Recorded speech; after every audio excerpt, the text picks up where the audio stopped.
माधवम श्री चैतन्य ओम अज्ञानतिमिरन्दस्य ज्ञानजनशालकया चक्षुरुन्मिलितमेन तस्मै श्री गुरुवे नमः। नमो विष्णुपदाय कृष्णप्रेष्ठाय भूतले श्रीमते जयपताक स्वामिनिति नामिने नमाचार्यपदाय निताय कृपाप्रदायिने गौरकथा धामदाय नगर ग्राम तारिणे मम विष्णुपदाय कृष्णप्रेष्ठाय भूतले श्रीमते भक्तिवेदांत स्वामिनिति नामिने नमस्ते सारस्वती देवी गौरवाणी प्रचारिणे निर्विशेष शून्यवादी पाश्चात्य देशतारिणे जय श्री कृष्ण चैतन्य प्रभु नित्यानंद श्री अद्वैत गदाधर शिवासादि गौर भक्त वृंदा हरे Krishna Krishna Krishna Hare Hare Hare Ram Ram Ram Hare Hare. Srimad Bhagavatam, Canto 4, Chapter 2, text. Asha Prabhu had sent me message, which was Mataji 424. 424. Okay. But today I think Mataji, this one Chaitanya Charitamrita, Chaitanya right? Charitamrita. Oh, yes. I forgot. Jai Jai Sri Chaitanya, Jai Nityananda, Jai Vedi Chandra, Jai Gaura Bhakta Vrinda. Jai Jai Sri Chaitanya, Jai Nityananda, Jai Vedi Chandra, Jai Gaura Bhakta Vrinda.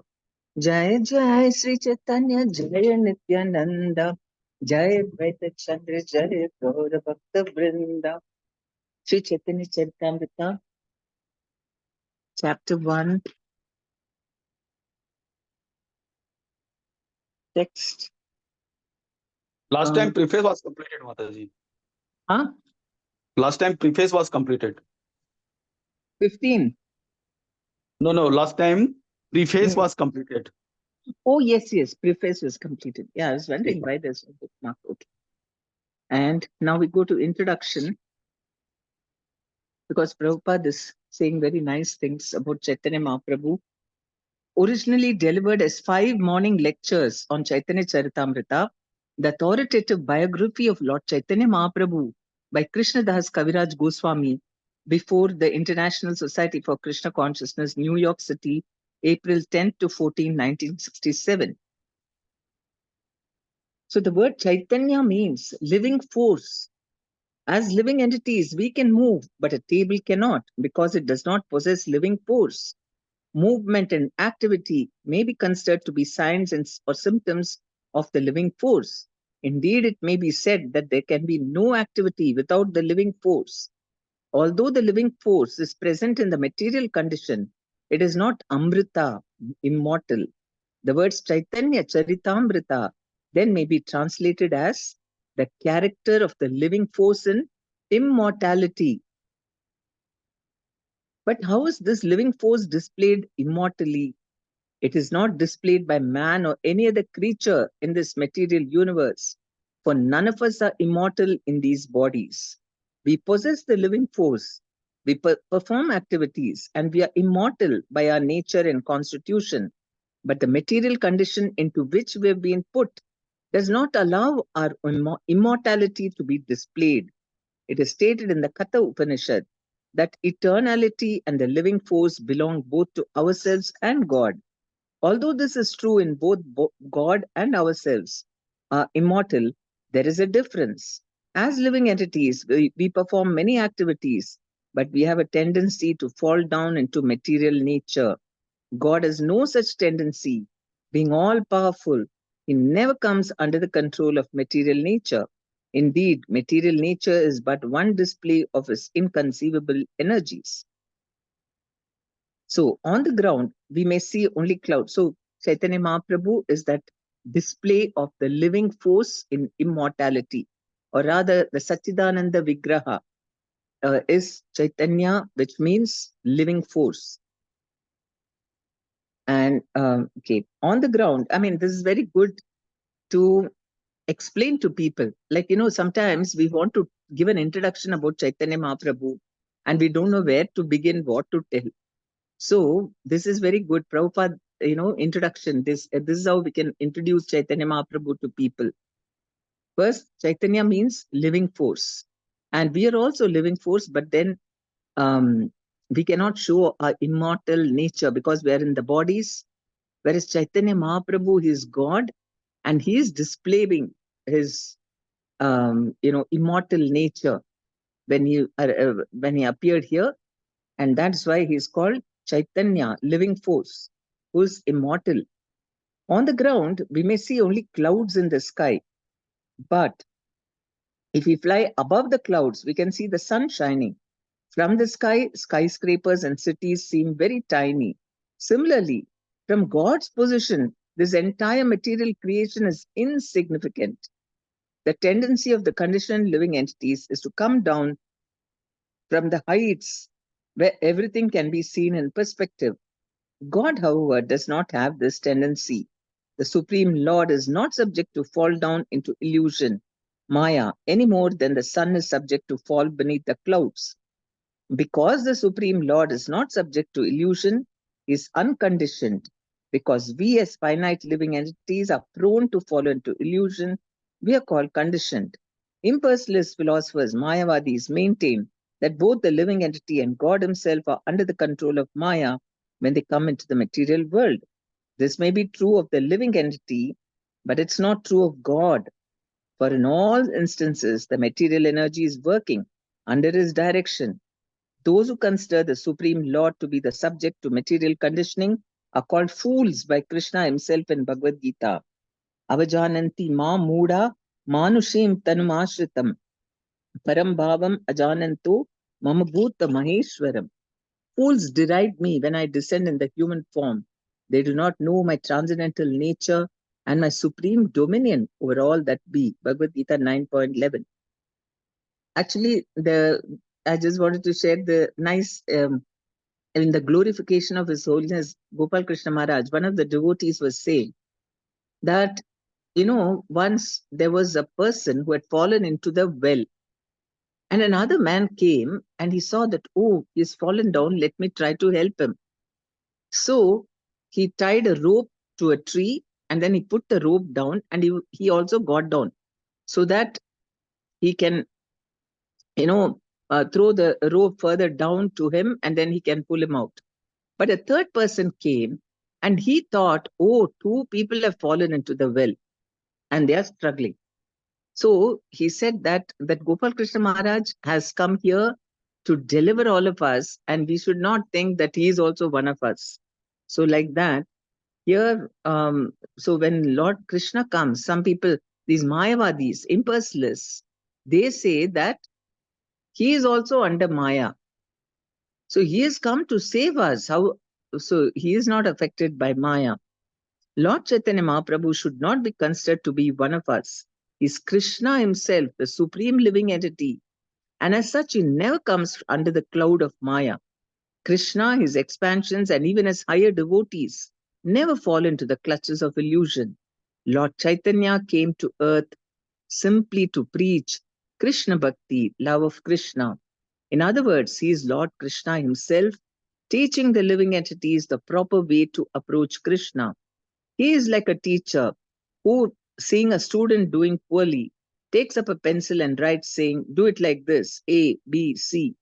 By this, one must not foolishly think that the teacher is learning his ABCs. Although he appears in the guise of a devotee, we should always remember that Lord Chaitanya is Krishna, God himself, teaching us how to become Krishna conscious, and we must study him in that light. So that's another point we need to tell them, that how Chaitanya Mahaprabhu is Krishna himself and he has come just to teach us how to be a devotee. We should not consider him like one of us, because some people think Chaitanya Mahaprabhu is just a saint, he is not God.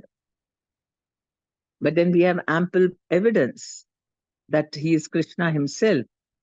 In Bhagavad Gita, Lord Krishna sets forth the highest religious principle in this way.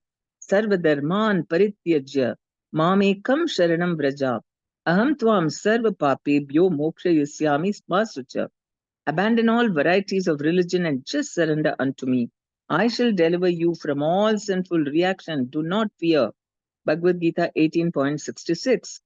This may seem to be a simple instruction to follow, but invariably our reaction is, oh, surrender, give up, but I have so many responsibilities. And Maya illusion says to us, don't do it, or you'll be out of my clutches. Just stay in my clutches and I'll kick you. It's a fact that we're constantly being kicked by Maya just as the male ass is kicked in the face by the she ass when he comes for sex. Similarly, cats and dogs are always fighting and whining when they have sex. These are the tricks of nature. Even an elephant in the jungle is caught by the use of a trained she elephant who leads him into a pit. Maya has many activities, and in the material world, her strongest shackle is the female.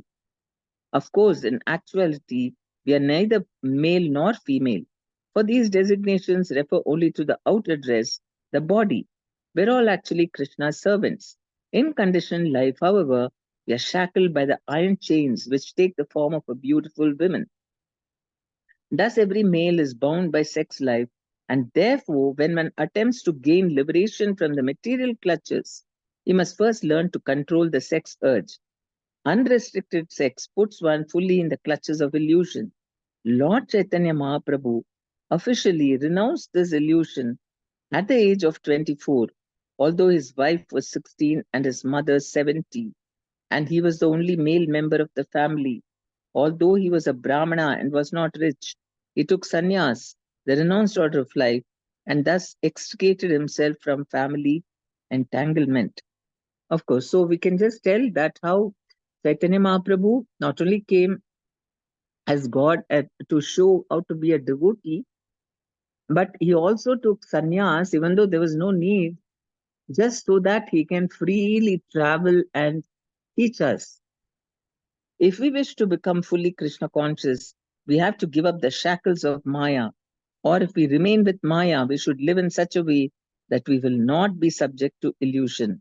It is not necessary for one to abandon his family, for there were many householders among Lord Chaitanya's closest devotees. What must be renounced is the propensity for material enjoyment. Although Lord Chaitanya approved of a householder having regulated sex in marriage, he was very strict with those in the renounced order and even banished Junior Haridasa for glancing lustfully at a young woman. The point is that one must take up a particular path and stick to it, obeying all the rules and regulations necessary for success in spiritual life. It was Lord Chaitanya's mission that he teach the path of Krishna consciousness to all men and thereby enable them to partake of the immortality of spiritual life. So that's what he came to teach us, how to become immortal, how to get a self realization and become immortal in spiritual life. From Chaitanya Charitamrita, we learn how Chaitanya taught people to become immortal, and thus the title may be properly translated as the immortal character of the living force. So, Chaitanya means the immortal character of the living force. The supreme living force is the supreme personality of Godhead. He is also the supreme entity. There are innumerable living entities, and all of them are individual. This is very easy to understand. We're all individual in thought and desires, and the Supreme Lord is also an individual person. He is different, though, in that he is the leader and one whom no one can excel. Amongst the created living entities, one being can excel another in one capacity or another. The Lord is an individual, just as the living entities are individual, but he is different in that he is the supreme individual. God is also infallible, and in the Bhagavad Gita is addressed as Achyuta, which means he never falls down. This is indicated because in Bhagavad Gita, Arjuna had fallen into delusion, but Krishna had not. We often hear it said that God is infallible, and in Bhagavad Gita, Krishna states, Nanyam gunebhya kartaram yada drishtanupashyati gunebhyascha param vetti madbhavam so adhigacchati. When you see that there is nothing beyond these three modes of nature in all activities, and that the Supreme Lord is transcendental to all these modes, then you can know my spiritual nature. Bhagavad Gita 14.19. Thus, we should not think that Krishna is overpowered by the material potency when he is in the material world. Krishna and his incarnations are not under the control of material nature. They are totally free. Indeed, in Srimad Bhagavatam, one who has a godly nature is actually defined as one who is not affected by the modes of material nature, although in material nature. If even a devotee can attain this freedom, then what to speak of the Supreme? The real question is, how can we remain unpolluted by material contamination while in the material world? It was Rupa Goswami who explained that we can remain uncontaminated while in the world if we simply make it our ambition to serve Krishna. One may then justifiably ask, how can I serve? So the one thing is Chaitanya Mahaprabhu came um, to teach us the proper way to approach Krishna, how to connect with him, how to become a devotee. That is one thing. Hmm, and how to come out of the clutches of Maya and become immortal. That is one thing. And um, he also taught us how we can remain uncontaminated in this material world simply by serving Krishna. And then how do you serve? Obviously, this is not simply a matter of meditation, which is just an activity of the mind, but of practical work. Love of Krishna's service can only be attained by working for Krishna. In such work, we should leave no resource unused. Whatever is there, whatever we have, should be used for Krishna. We can use everything: typewriters, automobiles, airplanes, missiles, anything. If we simply speak to people about Krishna consciousness, we're also rendering service. If our mind, senses, speech, money, and energies are thus engaged in the service of Krishna, we cannot be considered to be existing in material nature. By virtue of spiritual consciousness or Krishna consciousness, we transcend the platform of material nature. It is a fact that Krishna, his expansions, and his devotees, that is, those who work for him, are not in material nature, although people with a poor fund of knowledge think that they are. So Chaitanya Charitamrita teaches that the spirit soul is immortal and that our activities in the spiritual world are also immortal. The Mayavadis, who hold to the view that the absolute is impersonal and formless, contend with the realized soul, contend that a realized soul has no need to talk. However, the Vaishnavas, who are devotees of Krishna, contend that when one reaches the stage of realization, he begins to talk. He really begins to talk. Previously, we've only talked of nonsense, the Vaishnava says. Now let us begin our real talks of Krishna. The Mayavadis are also fond of using the example of the water pot, maintaining that when a pot is not filled with water, it makes a sound, but that when it's filled, it makes no sound. But are we water pots? How can we be compared to them? A good analogy utilizes as many similarities between two objects as possible. Water pot is not an active living force, but we are. Ever silent meditation may be adequate for a water pot, but not for us.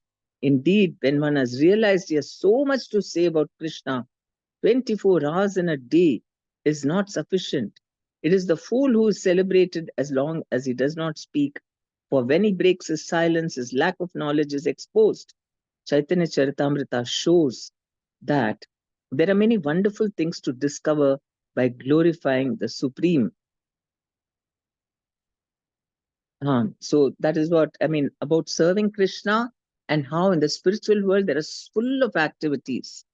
And we should also be glorifying Krishna. Chaitanya Charitamrita is glorifying Krishna. And so that is what, when we become fully realized, then we want to share how to serve. There are many ways of serving Krishna. And if you talk about Krishna, that is also service. To go and preach and tell people about Krishna, that is serving Krishna. In the beginning of the Chaitanya Charitamrita, Krishnadas Kaviraj writes, Goswami writes, I offer my respects to my spiritual masters. He uses the plural here to indicate the disciplic succession. It is not that he offers obeisances to his spiritual master alone, but to the whole parampara, the chain of disciplic succession beginning with Lord Krishna himself. Thus, the gurus are addressed in the plural to show the author's highest respect for all the Vaishnavas. After offering obeisances to the disciplic succession, the author pays obeisances to all other devotees, God brothers, the expansions of Godhead, and first manifestation of Krishna's energy. Lord Chaitanya Mahaprabhu, sometimes called Krishna Chaitanya, is the embodiment of all these. He is God, Guru, devotee, and the expansion of God.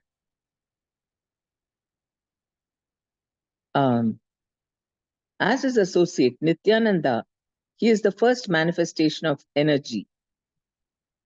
As Advaita, he is an incarnation. As Gadadhar, he is the internal potency. And as Srivas, he is the marginal living entity. Thus, Krishna should not be thought of as being alone, but should be considered and eternally existing with all his manifestation, as described by Ramanujacharya. In Vishishtadvaita philosophy, God's energies, expansions, and incarnations are considered to be oneness in diversity. In other words, God is not separate from all of these. Everything together is God. So, all these things, if we present in small points to about Chaitanya Mahaprabhu, people will get a proper understanding of how Chaitanya, Lord Chaitanya is God. Otherwise, if we just tell about his pastimes or activities, they may think, there are so many people like that. I don't know, maybe these people are worshipping him. But this is so authentic about how Chaitanya Mahaprabhu came to give us this, how to serve. And then the Chaitanya Charitamrita is the one, it's written just 500 years ago. It is not not that somebody sat and made up these stories, or it is just people's imagination. But it has been his contemporary person has written this at his time. So everything is authentic. Actually, Chaitanya Charitamrita is not intended for the novice, but it is for the postgraduate study of spiritual knowledge. Ideally, one begins with Bhagavad Gita and advances through Srimad Bhagavatam to the Chaitanya Charitamrita. Although all these great scriptures are on the same absolute level, for the sake of comparative study, Chaitanya Charitamrita is considered to be on the highest platform. Every verse in it is perfectly composed. Indeed, Lord Chaitanya and Nityananda are compared to the sun and the moon, in that they dissipate the darkness of the material world. In this instance, both sun and moon have risen together, and it is proper to offer obeisances directly to Lord Chaitanya and Nityananda. In the Western world, where the glories of Lord Chaitanya are relatively unknown, and it's true in India also, more people don't know, one may inquire, who is Krishna Chaitanya? The scriptural conclusion in answer to that question is that he is the supreme personality of Godhead. Generally, in the Upanishads, the supreme absolute truth is described in an impersonal way, but the personal aspect of the absolute truth is mentioned in the Isopanishad, where after a description of the all-pervading, we find the following verse. Hiranmayena patrena satyasyapi hitam mukam tattvam pushan apavrinu satya dharmaya drishtaye. O my Lord, sustainer of all that lives, your real face is covered by your dazzling effulgence. Kindly remove that covering and exhibit yourself to your pure devotee. Mantra 15 of Isopanishad. The impersonalists do not have the power to go beyond the effulgence of God and arrive at the personality from whom this effulgence is emanating. Imagine such solid proof. Still, they refuse to take it. They believe in the Upanishads, and Isopanishad is clearly saying that your real face is covered by your dazzling effulgence. Kindly remove that covering and exhibit yourself to your pure devotee. It is not that the impersonal Brahman is denied, it is also described, but that Brahman is considered to be the glaring effulgence of the body of Chaitanya. In other words, Krishna Chaitanya is the basis of the impersonal Brahman. It is also stated by Krishna in Bhagavad Gita that the impersonal Brahman rests on him. Brahmano hi pratishtaham. Bhagavad Gita 14.27. The Paramatma or Super Soul, which is present within the heart of every living entity and within every atom of the universe, is but the partial representation of Chaitanya. Krishna Chaitanya is therefore the basis of Brahman and the Supreme Personality of Godhead as well. As the Supreme, His full and sex opulences, wealth, fame, strength, beauty, knowledge, and renunciation. In short, we should know that he is Krishna, God, and nothing is equal to or greater than him. There is no superior to be conceived. He is the supreme person. And very important even for devotees because they'll think, oh, Krishna is very opulent, whereas Chaitanya Mahaprabhu is just wearing sannyasi dress. So maybe he will, he cannot give anything. He's only a devotee or sannyasi. He is the supreme person and he's the Paramatma and the owner of all the opulences. It was Rupa Goswami, a confidential devotee, taught for more than 10 days um, continuously by Lord Chaitanya, who wrote, Namo Mahavadanyaya Krishna Prema Pradayite Krishnaya Krishna Chaitanya Namne Gauratvishe Namaha. I offer my respectful obeisances unto the Supreme Lord Sri Krishna Chaitanya, who is more magnanimous than any other avatara, even Krishna himself, because he is bestowing freely what no one else has ever given, pure love for Krishna. It is not that Chaitanya teaches a long and elaborate path to God realization. He is completely spiritual and he begins from the point of surrender to Krishna. He does not pursue the paths of Karma Yoga, Jnana Yoga, or Hatha Yoga, but begins at the end of material existence, at the point where one gives up all material attachment. So that is the speciality. Bhagavad Gita, Krishna talks from material consciousness to in the third chapter. Then he talks about how you do karma yoga, jnana yoga, dhyana yoga, and then bhakti yoga. So all ABCs are covered there. But here, Chaitanya Mahaprabhu's is postgraduate study because he begins from the point of surrender to Krishna. He's not talking of all the other yogas. In Bhagavad Gita, Krishna begins his teachings by distinguishing the soul from matter, and in the 18th chapter concluded at the point where the soul surrenders to him in devotion. The Mayavadis would have all talk ceased there. But at that point, the real discussion only begins. It is the Vedanta Sutra which begins Atato Brahma Jignasa. Now let us begin to inquire about the supreme absolute truth. Rupa Goswami thus praises Chaitanya as the most munificent incarnation of all, for he gives the greatest gift by indicating the highest form of devotional service. In other words, he answers the most important inquiries that anyone can make. So, what he gave is also that Krishna Prem, he doesn't all lower, it, he is giving to the most unqualified people, but he's starting at a very elevated level. Just like, say, an uneducated person is put in the PhD class and then they can also get doctorate. It's like that. There are different stages of devotional service and God realization. Strictly speaking, anyone who accepts the existence of God is situated in devotional service. Okay. Actually, this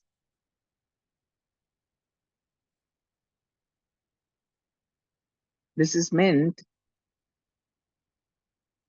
for completely, the Western audience who don't know anything. So we'll skip this introduction. I thought maybe, anyway, we know how we should, up till now about Chaitanya Mahaprabhu, then he's giving a lot of other philosophies. So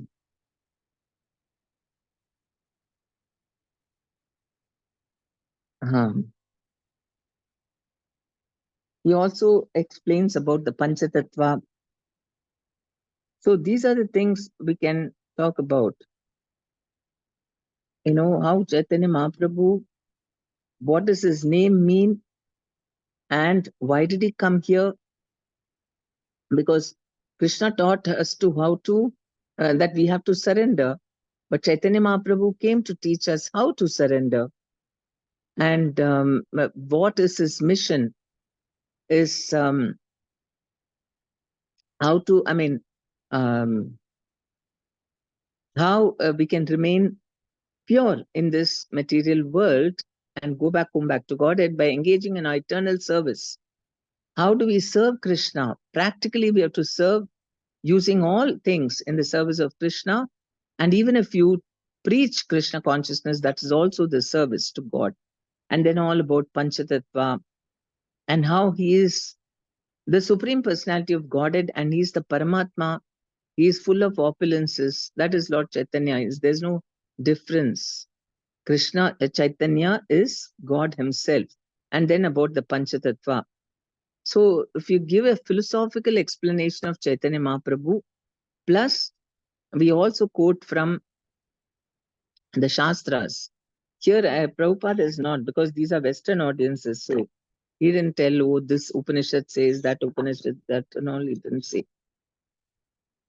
But for Indian audiences, we need to establish, because there are so many avatars, and then so we can say how the Upanishads and the Puranas, those quotations. And in this way, then people will take Chaitanya Mahaprabhu very seriously. That's so much, oh, I never knew that he is connected to Krishna, Lord Krishna. Adi Lila, chapter 1. Sri Chaitanya Mahaprabhu, okay, introduction. Actually, we should have read this only.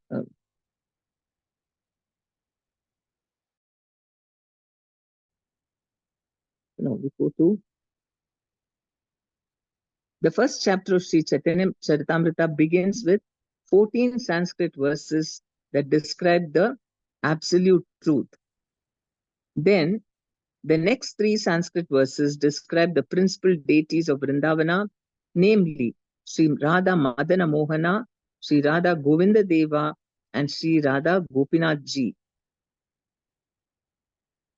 The first of the 14 verses is a symbolic representation of the supreme truth, and the entire first chapter is in actuality devoted to the single verse which describes Lord Chaitanya in his 6 different transcendental expansions. So it's very philosophical, the first Adi Leela until his birth. No, actually, no, it's only the first chapter, which is like that. So just like in the Bhagavatam also, it's highly philosophical to understand first why the first 3 verses like that. So we have to learn Chaitanya Mahaprabhu in Tattva. And we have to also explain, I mean, for ourselves to understand how important it is, not some sentimental person. Normally people just say, oh, Gauranitai, Gauranitai. I mean, they just like, they feel very happy chanting. But how he is the Supreme Personality and he's so important for us in this age. We'll take him very, very sincerely, seriously after going through this. The first chapter of the Sri Chaitanya Charitamrita, yeah, so the first 14 verses describe the absolute truth.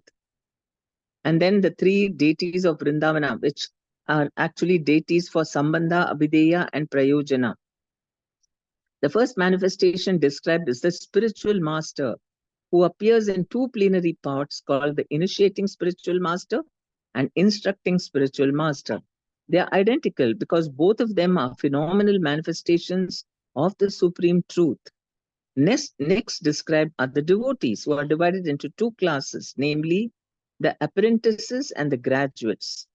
Next are the incarnations, avatars of the Lord, who are explained to be non-different from the Lord. These incarnations are considered in 3 divisions: incarnations of the potency of the Lord, incarnations of his qualities, and incarnations of his authority. In this connection, Lord Sri Krishna's direct manifestations and his manifestations for transcendental pastimes are discussed. Actually, in Chaitanya Charitamrita, you learn so many more things which are not mentioned in Srimad Bhagavatam. Much greater detail. So also very, I mean, scientifically categorized and all that. The incarnations are in 3 divisions: incarnations of the potency of the Lord, incarnations of his qualities, Gunavatar, and incarnations of his authority. In this connection, Lord Krishna's direct manifestations and his manifestations for transcendental pastimes are discussed. Next considered are the potencies of the Lord, of which three principal manifestations are described. His potencies, the consorts in the kingdom of God, Vaikunta, the queens in Dwaraka Dham, and highest of all, the damsels of Rajadham. So these are the potencies or energies of the Lord. And these are the incarnations of the potency of the Lord. Finally, there is the Supreme Lord himself, who is the fountainhead of all these manifestations. Lord Sri Krishna and his plenary expansions are all in the category of the Lord himself, the energetic absolute truth, whereas his devotees, his eternal associates, are his energies. The energy and the energetic are fundamentally one, but since their functions are differently exhibited, they are simultaneously different also. Thus, the absolute truth is manifested in diversity in one unit. This philosophical truth, which is pursuant to the Vedanta Sutras, is called Achintya Beda Beda Tattva, or the conception of simultaneous oneness and difference.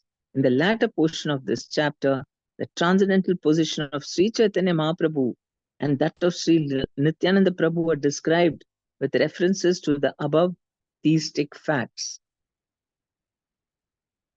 Okay. Vande Gurun Isha Bhaktan Isham Ishavatarakan Tat Prakashamscha Tach Chakti Krishna Chaitanya Samgnakam.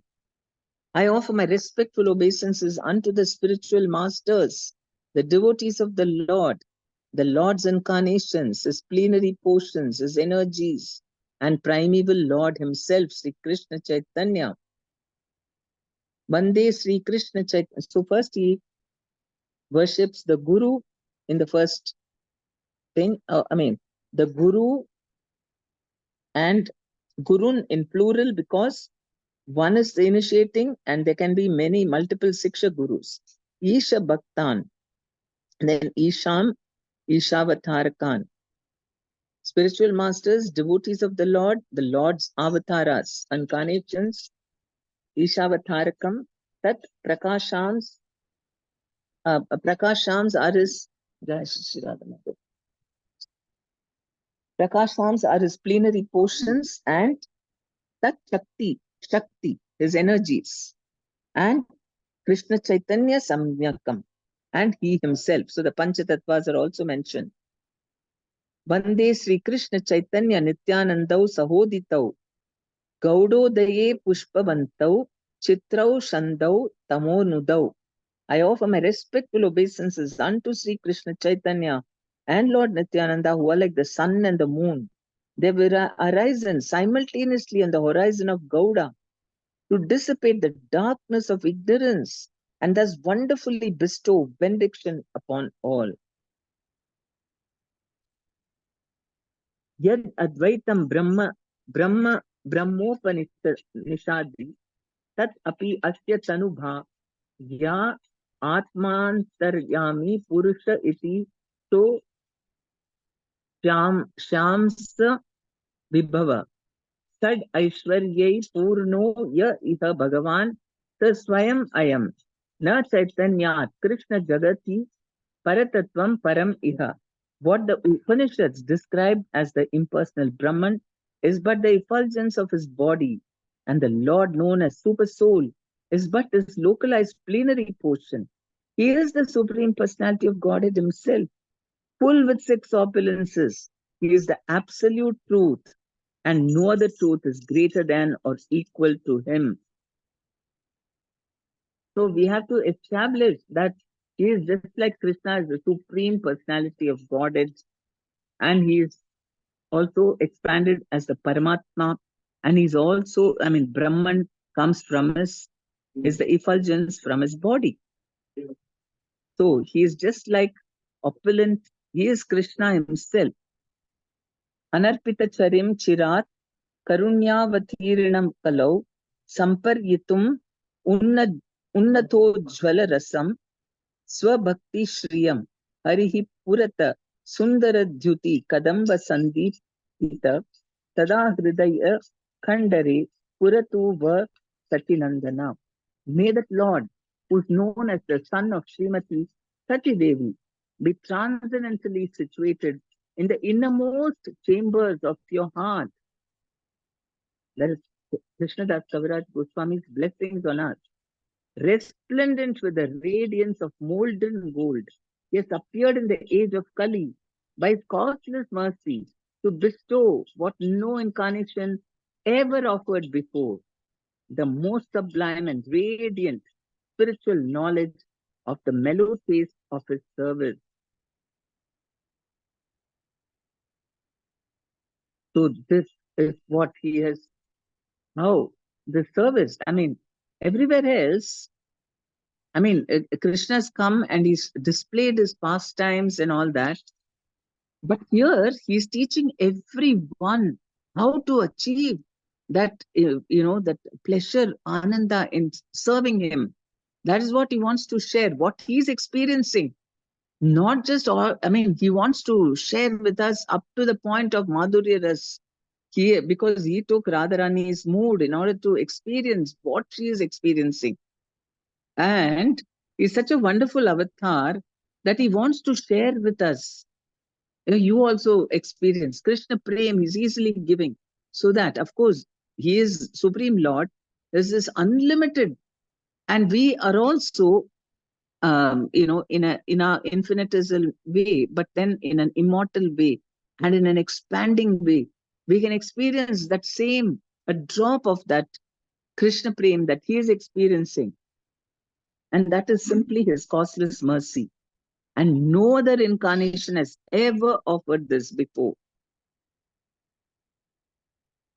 The most sublime and radiant spiritual knowledge of the mellow taste of his service. So that is why learning Chaitanya Charitamrita means it's most sublime, because it's very, very fine, refined knowledge about the our relationship with God. And the taste, what we taste out of that relationship.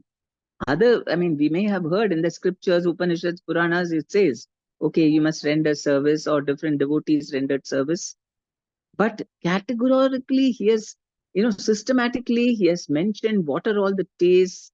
He has made Rupa Goswami in the Nectar of Devotion so scientifically described.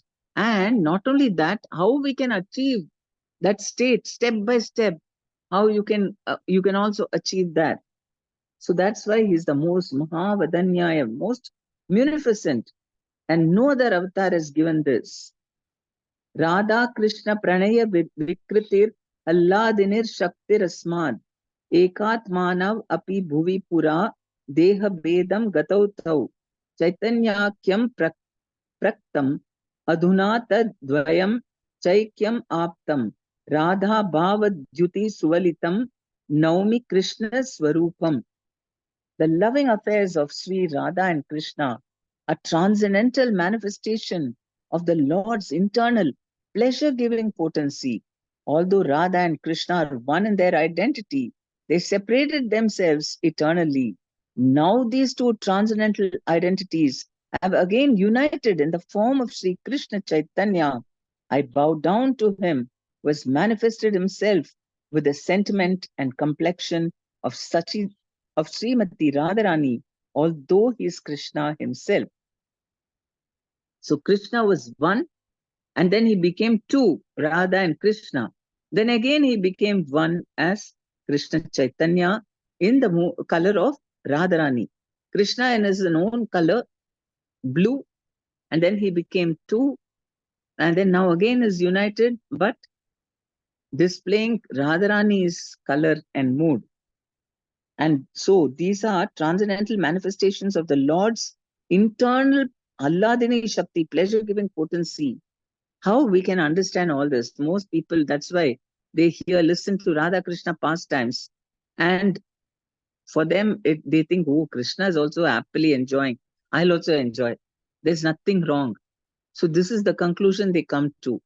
That they don't understand how this is completely spiritual. And that level of understanding of Radha Krishna pastimes simply by chanting Hare Krishna mantra and engaging by worshipping Chaitanya Mahaprabhu, ordinary people can elevate themselves to this level to be able to understand that these pastimes of Radha and Krishna, how they are so spiritual, they're nothing to do with material uh, material romances.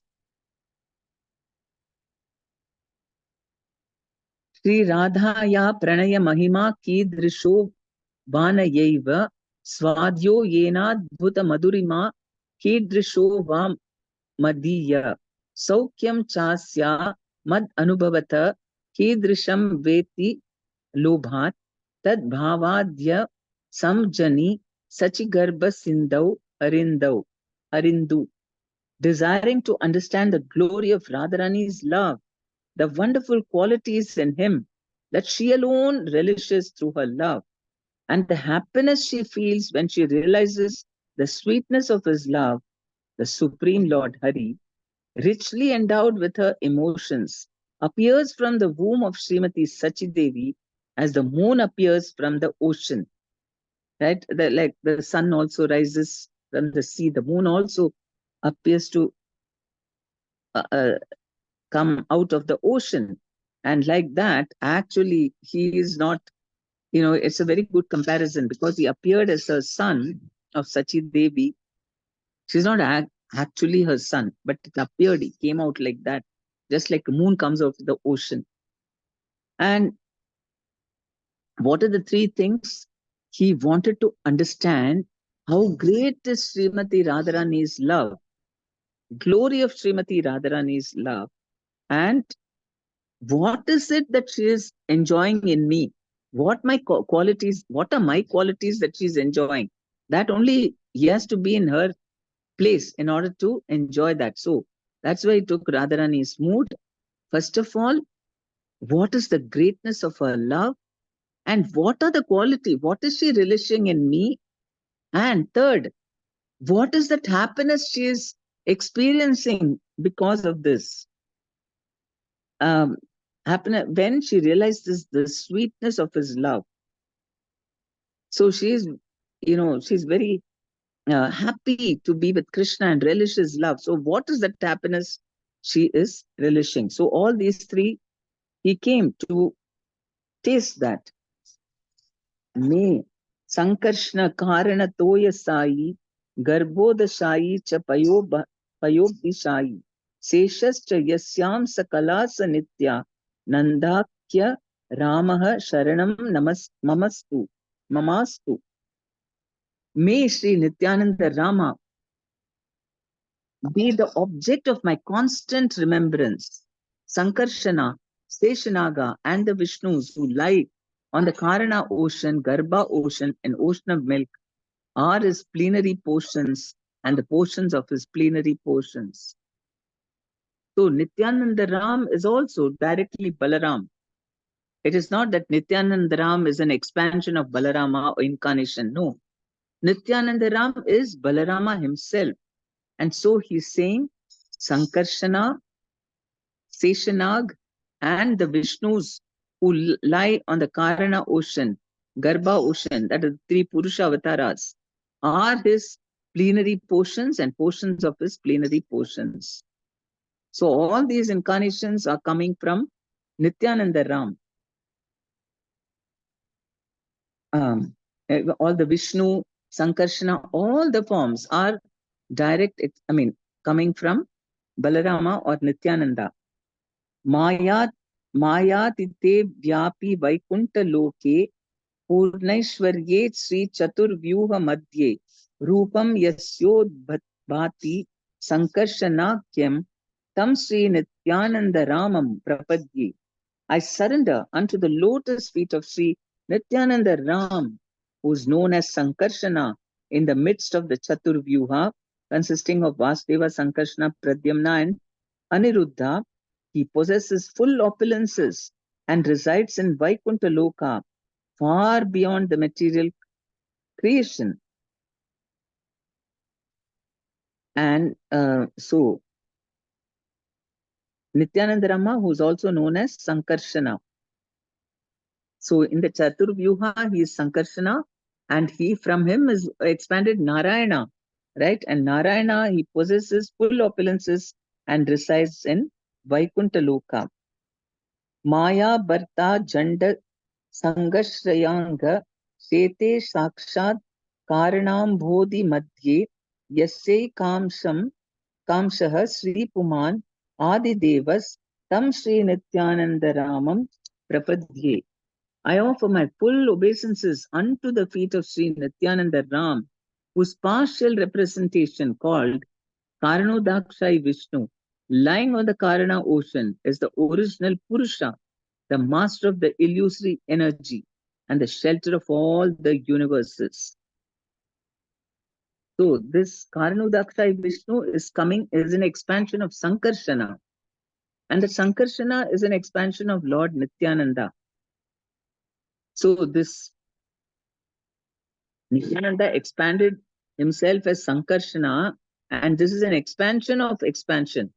So Karnodakshai Vishnu or Mahavishnu is the original Purushavatara, the master of the illusory energy, because he is the one who glances at Prakriti, and then the whole Mahatattva comes, and he is the shelter of all the universes, Mahavishnu. So this is how great is Nityananda Ram. He is the cause of all this material creation. We should not just see, oh, he is just, he is just dancing and singing, and only he's so powerful, Nityananda. He can do anything. Gaura Nitai. Sometimes devotees take Gaura Nitai cheaply. They'll think, no, I will worship Krishna, Jagannath, and all because they look majestic and they seem like, they have all the powers. And Gaura Nitai, what? They're all renounced and they don't have any powers. They're only saying about love of God. Sometimes, I mean, we may not really think like that consciously, but unconsciously, new people may think like that, and that is why they will not automatically go and get Gauranitai deities. They will get other deities. I'll put Jagannath or Laddu Gopal or Krishna, Radha Krishna. But actually, first we should put Gauranitai because they are the Yugavatar for this age. And once we see all their glories being described, that's why Krishnadas Kaviraj Goswami describes first, it takes so much trouble to explain his actual tattva so that we take very, very, very seriously about Chaitanya Mahaprabhu. Then we'll not budge one bit also, one millimeter also from his lotus feet. If we just worship Chaitanya Mahaprabhu, that is enough. And he will take us to greater and greater understanding of himself, everything, whatever, everything. Then Chaitanya Charitamrita is such a amazing book. So much he describes about God and his expansions. We'll come to know everything. I mean, everything meaning whatever we know is tiny fraction of the absolute truth, but something so that we can recognize and glorify God and be so happy. This is what we should do because everything is working by his arrangement, by his organization, planning, everything perfect. Krishna is such a supreme intelligent person, such a wonderful planner. Everything, he's got all ideas. And what we have to do is just surrender to him, glorify him, and be under the shade of his lotus feet. Then all his, I mean, that is how all a pure devotee becomes infallible in all his plans, because Prabhupada says a pure devotee's plan is as good as the plan of the Supreme Personality of Godhead, because he does not consult his mind for everything. Oh, I will think about it. No, he just surrendered. Krishna, you are everything, and then he's glorifying Krishna only all the time, and Krishna gives everything to the pure devotee. Okay, you should do like this, that, we know how Baladeva Vidyabhushana, he wrote the entire commentary on the Vedanta Sutras for the Vaishnavas in 2 weeks' time. How you can compose such vast literature. He just sat in front of Radha Govindaji in Jaipur, and the Lord said, okay, bring your pen and paper. take dictation. I just wrote, and then that's it. He took the book, he got the credit that he wrote. He took dictation from the Lord and he wrote it. I mean, you have to understand to write also, otherwise, you'll make mistakes. So, definitely, he's very great. He's a great scholar and all that. But that everything was composed by Krishna and given in record time so he could go and defeat the impersonalists, because the impersonalists were challenging. They were saying that you don't have Vedanta Sutra, so you don't have right to worship Radha Govindji. The king has to hand it over to us. So that is why he wanted to save the deities from impersonalists and keep it with the Vaishnavas. So the Lord helped. Everything is there. Everything. The Lord can help us in this most simplest of things. Maybe day to day, some ordinary thing. Oh Lord, I'm in trouble now. What to do? That also Krishna only, we can depend on him for everything, whatever it is. And to the topmost, whatever it is. Krishna, that is all. The heart, I mean, the soul is only simply meant to think about him and glorify him, because everything is coming from him. All knowledge is coming from him. And so then that is the Chit potency. Sat, eternal nature, is also belonging to him. If by thinking of him only, we can be in our eternal nature. By forgetting him, we become in our in our embodiment, I mean, in our material nature, we think I'm the body and the mind, it's always giving us troubles. And on the other hand, by thinking of him, we are Sat, we become eternal, and Chit, full of knowledge, and full of Ananda also when we render service to him. Oh Krishna, please tell me how to serve you. If we are really desiring to serve him, then Krishna will abundantly give us ideas, plans, opportunities, do this, do this, do this. That is why we say a devotee is fired up. Means what? He is with Krishna, the original fire, so he's full of fire now. Otherwise, we become very, we are very, what do you call, complacent, comfort zone. Okay, I'm doing all that, enough. Now, why we need to, worry too much? Let us just peace. I just want Om Shanti, Shanti, Shanti. That means then we are not glorifying Krishna enough. Those are the Shanta Bhaktas. Shanta Bhaktas, they glorify Lord. You're very great. I'm very small. That's all. They don't want to render service. But the Dasya Bhaktas and all above that, they're very eager. Oh, Krishna, this is the source of their happiness, is to think of Krishna's happiness. How to give Krishna pleasure. How to keep on giving him service. Then I'm very happy. That is the absolute truth. Sachidananda Vigraha, that's the only thing we should be running after. We want happiness. We should run after, seeking Krishna, that how I can serve you. And all our Krishna attached, I mean, all our connection. On the one hand, we say that stop all these external connections with people. Don't be attached. On the other hand, when we realize ourselves, then what happens? We become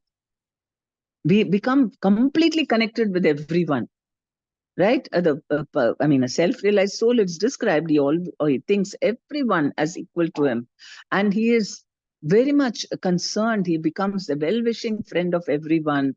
He cannot tolerate to see anybody suffering. So much he becomes attached. And how is that? That is through Krishna. Everything is rooted through Krishna. We surrender completely to Krishna. And then only we can experience our connection with everyone else in the true sense. In the external sense, we try to, like, without Krishna, materially we see bodies and then we try to connect. It's not perfect. And we feel disappointed. Then a yogi tries to disconnect from all this. Oh, all relationships are giving me problem. But if we surrender to Krishna and are serving him, then because everyone else is a part and parcel of Krishna, we'll really feel concern and love, hopelessly attached. That is what Chaitanya Charitamrita shows, how Krishna is hopelessly attached to his devotees. He's always crying, hugging, embracing, glorifying. He is doing all that, serving the devotees. That is Chaitanya Mahaprabhu. So very sweet, because we can see, oh, God is like this. He's such a sweet person, so much emotions he has. We normally think God is just, very not attached, very detached, very renounced, and then he just gives us the results of our activities. He punishes us, or he creates, he does big, big things, he's far away.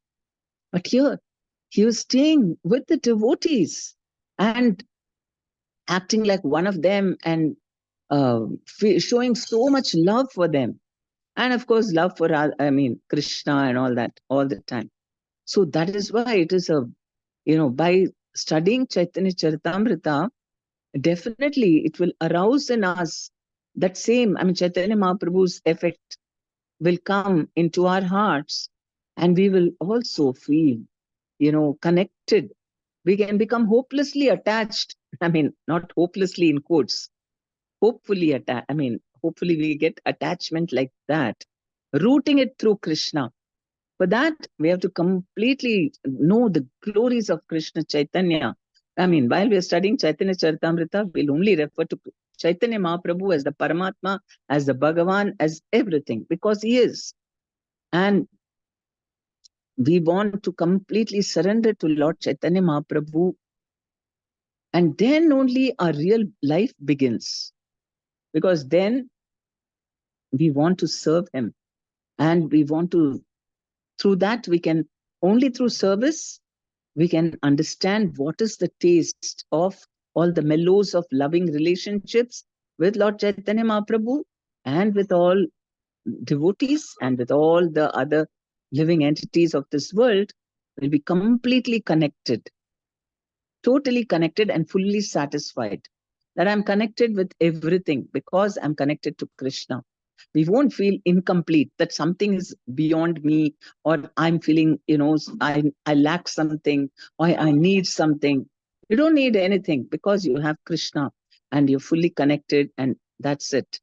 So and Krishnadas Kaviraj Goswami is, that's why Prabhupada wrote Chaitanya Charitamrita and not Chaitanya Bhagavat. Even though Chaitanya Bhagavat is written by Vrindavan Das Thakur, who's Vyasadev himself. But in that, he only mentions the pastimes.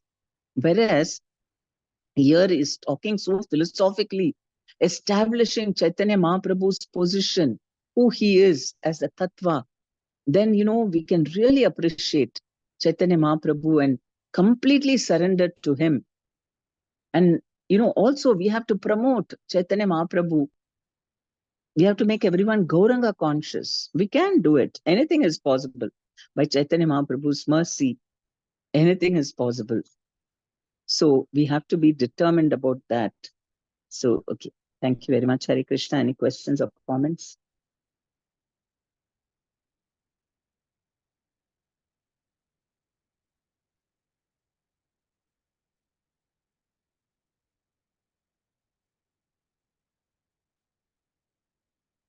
Okay, we go for prayers now.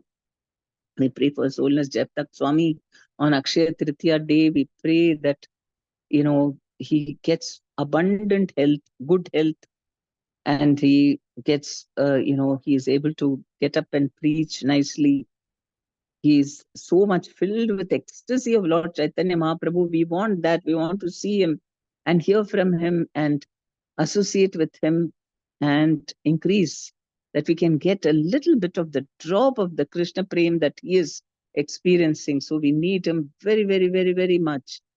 So please, Lord Chaitanya Mahaprabhu, on this Akshaya Tritiya day, just inject or surcharge his body with good health, and let him become completely okay, normal. Otherwise, how we will advance in Krishna consciousness? You have to give him to us. So let us chant 3 times for him. Hare Krishna, Hare Krishna, Krishna Hare Hare, Hare Hare Rama, Hare Rama, Rama Rama, Hare Hare.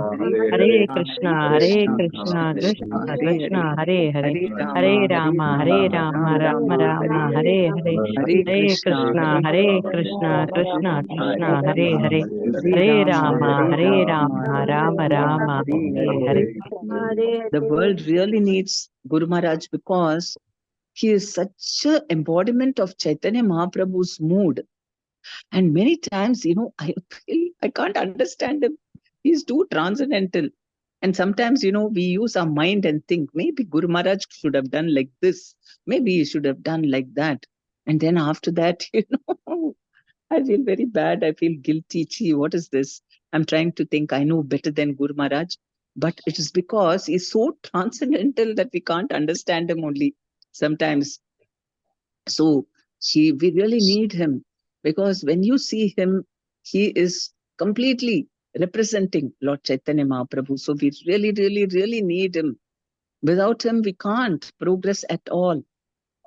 Okay. And then we pray um, for all Prabhupada disciples, for their good health, well-being.